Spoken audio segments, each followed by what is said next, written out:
welcome again to part 2 live.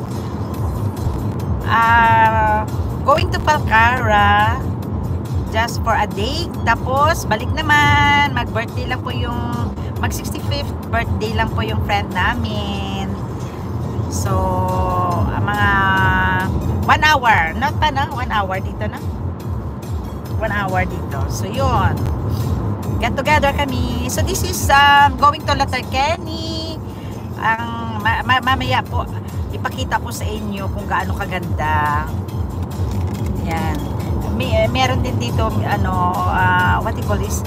Yung hindi pa merong area dito na